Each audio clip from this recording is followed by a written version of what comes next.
Right, so this is just going to be a quick video about the update regarding the fact that the UK has finally apparently tested some corona test kits that actually give you 100% accuracy of whether you've had corona or not, rather than all the failed ones they've tried before where, it'd be like a 1 in 5 chance it actually gives you the right report, which I think is probably what's led to a lot of people saying the thing of you can get corona twice. I think it's just because so many nations have been using really unreliable test kits. Somebody who's positive corona might test negative once or twice, then it's not actually out their system, and then they end up coming back in feeling ill and they're tested and they show up as positive for corona again because they had it all along and just lots of the test kits didn't work properly. So basically the idea is this is an antibody test. Now I'm pretty sure it's made by a Swiss company, but they're just reporting on all the news in Britain as basically if we made it, but I don't think we did. But basically Porton Down have been testing it, the bioweapons lab, the CBRN lab, and they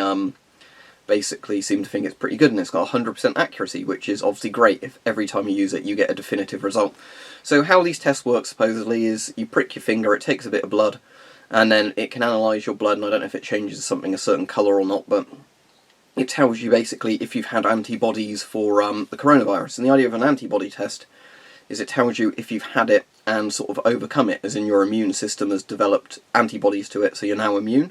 or at least have some sort of immune response. So this is much better than a test that tells you do you actually have corona at the moment. Because if you have one of those tests, the issue is it's only relevant if you're tested while you've got corona and the test results come back quick enough, and.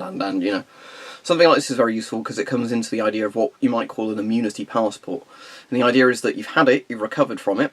and then in theory you shouldn't be giving it to other people, at least not like a month after, having it, because your immune system's killed it in your body. So the idea is that you can go out and about, you can go back to work, use public transport, and you won't get infected or risk infecting other people. So that's kind of why we need sort of an antibody test, as you'll see if you've watched lots of medical channels, where they'll actually be, talking about that and saying why these are like the holy grail of tests for corona, because they actually tell you, more importantly, if somebody can go back to normal life with corona. So there we go. It's not a very long video, but maybe some good news for once, I really do hope this is the good news. I really do hope they can get these test kits out in good numbers, because until a vaccine comes along, the best scenario we can hope for is to get a really reliable test out that will, people can be tested with, and then we might be able to find out, hey, actually lots of people have had corona, recovered, didn't know they necessarily had it, and are now fine to go back to work, so we can have some degree of normality, that won't completely wreck the economy. But until you've got tests, you're completely in the dark, and you have no idea who's got it, who doesn't have it, who might, pass it on, who might not pass it on, and all that. So best case scenario is when a vaccine is developed that everybody can have, but for the meantime, if they can get these test kits out in decent numbers to lots and lots of countries, that's good, because it means that there's actually now a reliable test